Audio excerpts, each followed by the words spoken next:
hoje a bola rola é como rola em Bragança Paulista. Vasco, na verdade, Bragantino e Vasco. Segunda rodada de 38. Olha, vamos falar dessa partida que os dois tentam ratificar um bom início de Campeonato Brasileiro.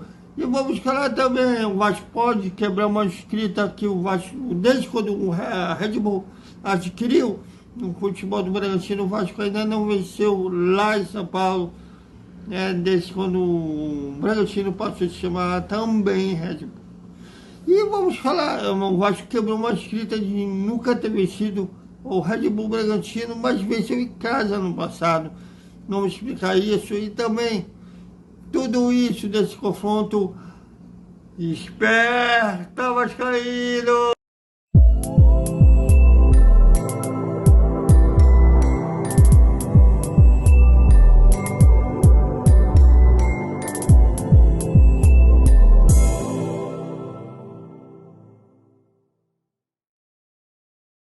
Salve, salve galera do Vascão!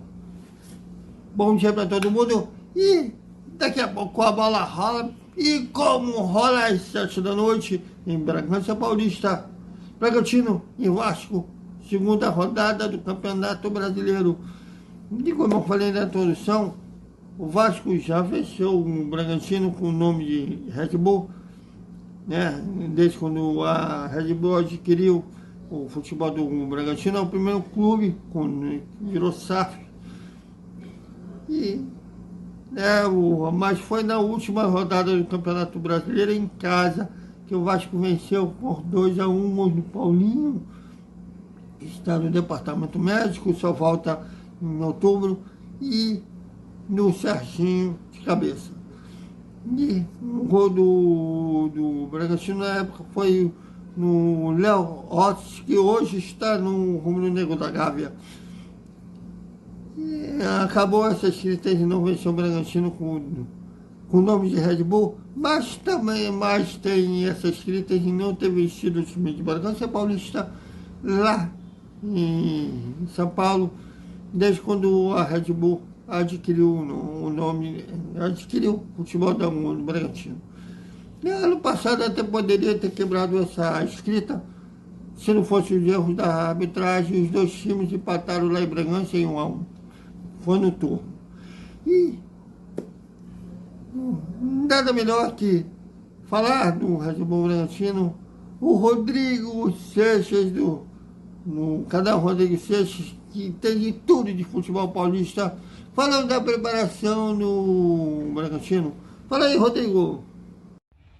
Olá pessoas, tudo bem com vocês? Eu sou o Rodrigo Seixas, analista e jornalista de futebol. Vou passar aqui para vocês as principais informações do Bragantino, time que eu cubro também, sou setorista do Bragantino. E o Bragantino vem para esse jogo com vários desfalques, principalmente no meio de campo ali. O Lincoln segue machucado, o Lucas Evangelista. Tem a dúvida do Clayton. Eu estou falando um dia antes do jogo, pode ser que ele nem seja relacionado. Então daí vai o Lucão no gol caso o Clayton não jogue. Daí também tem a dúvida do Elinho, mas a tendência é que o Elinho ainda não volte a campo. Então o Bragantino, contando com esses desfalques, deve ir a campo com Lucão no gol ou Clayton se ele se recuperar. Na lateral direito, Nathan Mendes, dupla de zaga, DG e Luan Cândido. Lateral esquerda, Juninho Capixaba. O meio de campo e ataque eu acho que deve ser mais parecido com o que jogou o segundo tempo com o Fluminense, que tem Jadson, Eric e Ramírez como volantes, um 4-2-3-1, com o Eduardo Sacha pelo centro.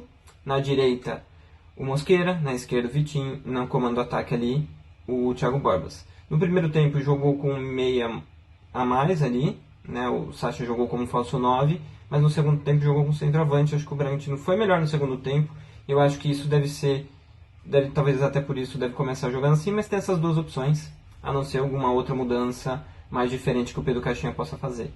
O Bragantino na temporada ainda não consegue ser tão efetivo em casa. Dos times da Série A, ele tem o pior aproveitamento em casa, como mandante, então é algo que o time precisa melhorar. E a produção ofensiva também, é um time que tem média de 1 gol por jogo, passou vários jogos sem marcar gol também, então é um time que precisa melhorar essa questão. No último jogo marcou 2 gols contra o Fluminense, mas está precisando melhorar isso, porque é um time que até cria bastante volume, mas tem dificuldade em concluir as jogadas. Na defesa, até tem uma defesa com média de 0,5 gols por jogo, não chega a ser ruim, mas é uma defesa que comete muitos erros graves e acaba dando boas chances para os adversários. Então, apesar de não ter um volume tão grande oposto, né, é um time que acaba cedendo às vezes muitas chances. Então, é um Bragantino que precisa equilibrar melhor essas duas áreas e acho que às vezes ter mais atenção a detalhes dos jogos. Contra o Vasco, que é o time que o Bragantino jogou na última rodada do último campeonato, né, o jogo que o Vasco ganha e o Bragantino perde ali e o Vasco sai do rebaixamento, né, acaba não caindo. E o Bragantino busca nessa temporada fazer um campeonato melhor do que fez no ano passado. Ano passado ficou em sexto, então assim, precisa fazer um bom campeonato para chegar nesse ponto. E até essa altura, pelo menos nesse início de ano, é um time que oscila muito, então não dá para confiar tanto que vai ser melhor do que foi em 2023.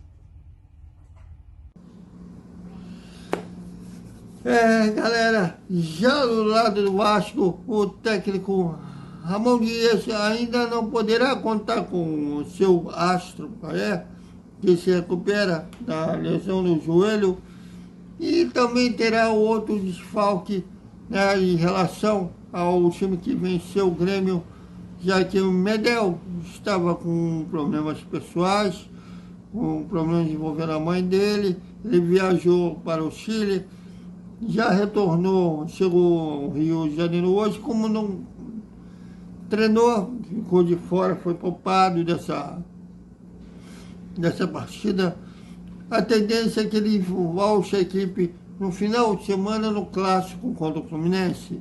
E com isso, o João Vitor deverá ganhar a posição, né, ser o parceiro do Léo na zaga. E o esquema 4-3-3 será mantido. O provável time do Vasco: Léo Jardim, Paulo Henrique, João Vitor, Léo e Lucas Pinto. Safosa, Matheus Carvalho, Matheus Cocão, como preferir, Camados e Rossi. E Vigente deverão ser esses 11 que iniciarão jogando amanhã. Deverá ser esses 11 que iniciarão jogando amanhã lá em Bragança Paulista. Lembrando que quando sair a escalação do Vasco, a gente vai fazer a análise rápida na escalação, e às 14h na CBF vai sortear o sorteio, né, nos confrontos da terceira fase da Copa do Brasil. A gente vai falar rapidamente sobre esse confronto, porém a gente não vai fazer maiores análises devido ao jogo. Quinta-feira a gente vai analisar melhor esse confronto, né, da Copa do Brasil. E também vamos repercutir a entrevista coletiva os colegas fizeram a pergunta para o Ramon Dias lá em Bragança Paulista. E se tiver jornalismo misto, a gente vai repercutir também. Até mais.